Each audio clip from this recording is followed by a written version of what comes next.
दोस्तों, मैं अधिवक्ता स्वाति जैन जुडिशियल एसोसिएट में आपका एक बार फिर से स्वागत करती हूँ। आज मैं बात करने जा रही हूँ पत्नी बिना एलिमनी के या कम एलिमनी लेकर भी सेटलमेंट के लिए मान सकती है। आज हम इसी पर बात करेंगे। जानकारी पूरी पाने के लिए वीडियो में बने रहिए और अगर अभी तक आपने मेरे चैनल को सब्सक्राइब नहीं किया है तो मैं आपसे रिक्वेस्ट करूंगी कि मेरे चैनल को सब्सक्राइब कर लीजिए ताकि आने वाली वीडियो की नोटिफिकेशन आपको मिल सके। चलिए बात करते हैं कि ऐसा कैसे संभव हो सकता है, क्योंकि जैसे ही मैंने ये बात कही तो पुरुषों की एक सोच होगी कि नहीं, ऐसा संभव ही नहीं है। थंबनेल देखकर ही कई लोगों ने ये सोच लिया होगा कि ऐसा हो ही नहीं सकता, लेकिन ऐसा हो सकता है अगर आप स्टेप बाय स्टेप केस को कवर करोगे या केस की तरफ बढ़ोगे तो आपको 101% रिलीफ मिलेगा। ऐसा नहीं है कि अगर महिला ने केस किया है तो आपको अच्छी खासी रकम देनी पड़ेगी या मेंटेनेंस तो आपको देना ही पड़ेगा। नहीं, अगर यहाँ पर आप स्टेप बाय स्टेप आगे बढ़ते हो तो आपको रिलीफ मिलना तय है। चलिए कैसे? तो यहाँ पर जो पुरुषों के द्वारा जल्दबाजी की जाती है महिला के केस करने के बाद, पुरुषों की सोच ये कहती है कि अगर पत्नी ने केस किया है तो हमें मेंटेनेंस एलिमनी तो देनी ही पड़ेगी, तो जितने जल्दी हम इस केस से पीछे छुड़ा लें या जितने जल्दी ये मैटर सॉर्ट आउट हो जाए उतना अच्छा। और यहाँ पर पुरुषों के द्वारा पहल इस प्रकार से की जाने लगती है कि अब बताइए कैसे इस चीज को सेटल करें। तो यहाँ पर आपको सेटल करने की बिल्कुल भी आवश्यकता नहीं है।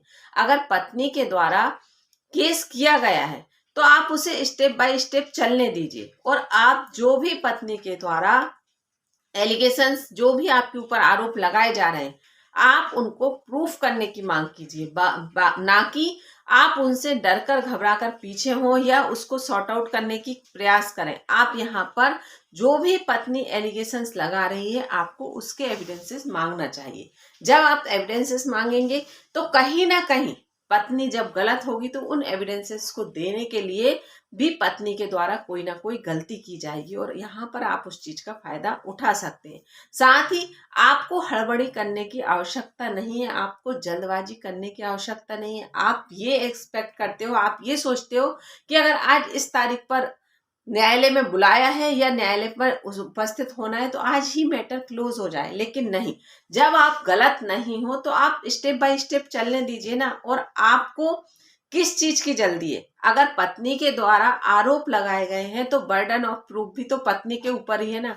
पत्नी ही तो उन जो आरोप लगा रही है उसका बर्डन पत्नी के ऊपर ही है कि वह उन आरोपों को प्रूव भी करे। तो आप स्टेप बाय स्टेप चलने दीजिए, आप न्यायालय के समक्ष उपस्थित होते रहिए, आप वहां से हटिए भी नहीं, क्योंकि जब आप सामने रहेंगे तो पत्नी के द्वारा जो आरोप लगाए गए हैं तो आप उन्हें गलत कहना, गलत साबित करना या सबूत मांगने की बात रख सकते हैं। और ये चीज आपको अपने अधिवक्ता के जरिए ही करना है।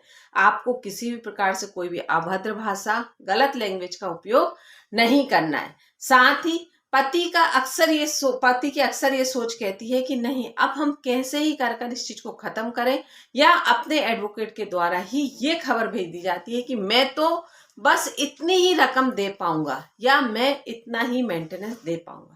जब एलिगेशंस पत्नी लगा रही है उसको प्रूफ करने दीजिए। न्यायालय के द्वारा आपको आदेश दिया जाना चाहिए, ना कि आपको अपनी तरफ से ये बात कहना चाहिए कि आप ये दर्शाना चाहते हैं कि आपसे ज्यादा सज्जन पुरुष कोई नहीं है, या आप तो अपनी फैमिली में रखना चाहते थे या रहना चाहते थे लेकिन पत्नी नहीं रह रही, लेकिन मैं फिर भी इतना करने के लिए तैयार हूं। तो आपको यहाँ पर ये चीज करने की बिल्कुल भी आवश्यकता नहीं है। आप पत्नी के द्वारा एलिगेशंस को साबित करने दीजिए, न्यायालय के द्वारा आदेश होने दीजिए, तब आप मेंटेनेंस दीजिएगा ना। साथ ही आप यहाँ पर पत्नी के परिवार वालों के द्वारा आपके ऊपर दबाव बनाया जाए, आपके ऊपर किसी भी प्रकार से अभद्र भाषा का प्रयोग किया जाए, गाली गलौज की जाए, या आप पर किसी भी प्रकार से आपके साथ मानसिक क्रूरता की जाए, तो आप यहाँ पर पत्नी के परिवार वालों को इग्नोर ना करें या सिर्फ जनरली ये कहकर ना छोड़ दें कि यहाँ पर पत्नी के परिवार वालों के द्वारा भी हमारे साथ इस तरह का व्यवहार किया जा रहा है।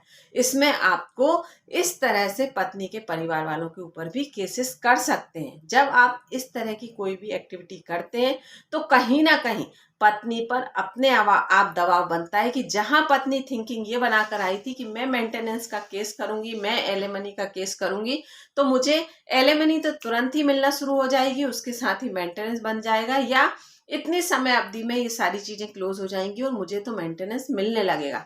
तो जब आप उस चीज में डे बाय डे समय लेते चलते हैं या आराम से उस केस को चलने देते हैं, आपके चेहरे के एक्सप्रेशन कहीं भी इस प्रकार से नहीं बदलते कि आपको इस चीज से कोई फर्क पड़ रहा है, आपकी जो लाइफ स्टाइल है वही लाइफ स्टाइल चलती आ रही है, आप पर रत्ती भी मात्र भी किसी प्रकार का कोई फर्क नहीं पड़ रहा है, तो यहाँ पर महिला के अपने आप हौसले बस्त पड़ते हैं। क्योंकि महिला सोचकर तो कुछ और आई थी, केस उसने कुछ और सोच कर किया था, लेकिन उसके सामने परिणाम ये निकल रहे हैं कि तारीखों पर तारीख मिलने के बाद भी आप पर किसी प्रकार का कोई फर्क नहीं पड़ रहा, या परिवार वालों का दबाव बनाने के बाद परिवार वालों के ऊपर आपके द्वारा केस किए जा रहे हैं। तो यहाँ परिवार वाले खुद, मतलब परिवार मतलब जो आसपास के जो रिश्तेदार होते हैं, जो आकर बेकार सी सलाह देकर जाते हैं रिश्ते को खराब करने वाली, वो अपने आप दूर हटने लगेंगे जब आप उनके ऊपर केस करने की बात करोगे या केस कर दोगे। तो ऐसी परिस्थितियों में आपको इस प्रकार से समझदारी से काम लेने की आवश्यकता होती है। और यहाँ पर ये मैंने आपको जनरली एडवाइस दी कि आप यहाँ पर ये बात समझ लीजिए कि आपके चेहरे के एक्सप्रेशन, आपके हाव भाव या आपकी तकलीफ सामने वाले तक नहीं पहुंचेगी, ये आपके लिए प्लस पॉइंट होगा। जब आप उसको, सामने वाले को ये दिखाते हो कि आप कहीं से कमजोर पड़ रहे हो, तो सामने वाला इस चीज में आप पर ये दबाव बनाने की कोशिश करता है कि आप सेटलमेंट कर लीजिए, हम केस विड्रॉल कर लेंगे। और अगर पत्नी के अधिवक्ता के द्वारा आपके पास ये खबर भी आए कि हम केस विड्रॉल करने के लिए तैयार हैं, इतनी राशि में सेटलमेंट कर लीजिए, तो आपको यहाँ पर स्ट्रेट फॉरवर्ड जवाब देना चाहिए कि नहीं, हमें कोई जल्दी नहीं है, हम बिल्कुल केस विड्रॉल करने के लिए तैयार नहीं, सेटलमेंट के लिए तैयार नहीं है। आप भी केस विड्रॉल करने की कोई जल्दी ना करें या कोई ज़रूरत नहीं है, आप केस आराम से चलने दीजिए। आपने जो एलिगेशंस लगाए हैं वो आप बस प्रूफ कर दीजिए, हम मेंटेनेंस देने के लिए तैयार हैं।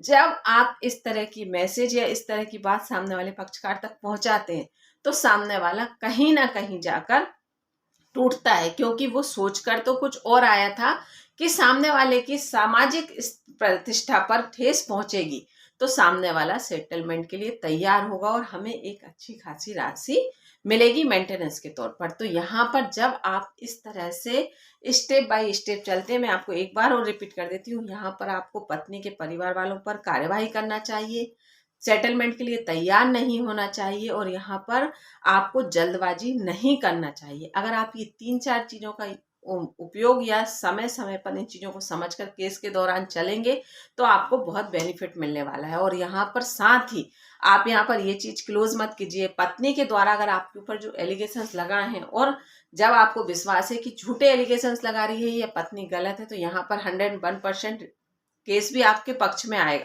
जब केस आपके पक्ष में आएगा, आपको रिलीफ मिल जाएगा, तो आप यहाँ पर उनके ऊपर मानहानि का मुकदमा भी करें, पत्नी के ऊपर भी, और साथ में जो पत्नी के साथ देकर आपके ऊपर केस चलवा रहे थे या आपके ऊपर एलिगेशंस लगा रहे थे उनके ऊपर भी।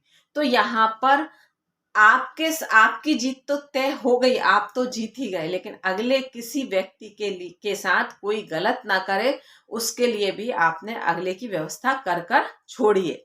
तो आप यहाँ पर ये बात समझ लीजिए कि आप अपना भला तो करेंगे, साथ में अगले व्यक्ति का भला भी कर कर जाएंगे अगर आप उनके ऊपर मानहानि का दावा करते हैं, क्योंकि आपके साथ इतने समय तक किसी के द्वारा मानसिक क्रूरता की गई, सामाजिक प्रतिष्ठा को ठेस पहुंचाई गई, आर्थिक तौर पर भी आपको नुकसान सहना पड़ा।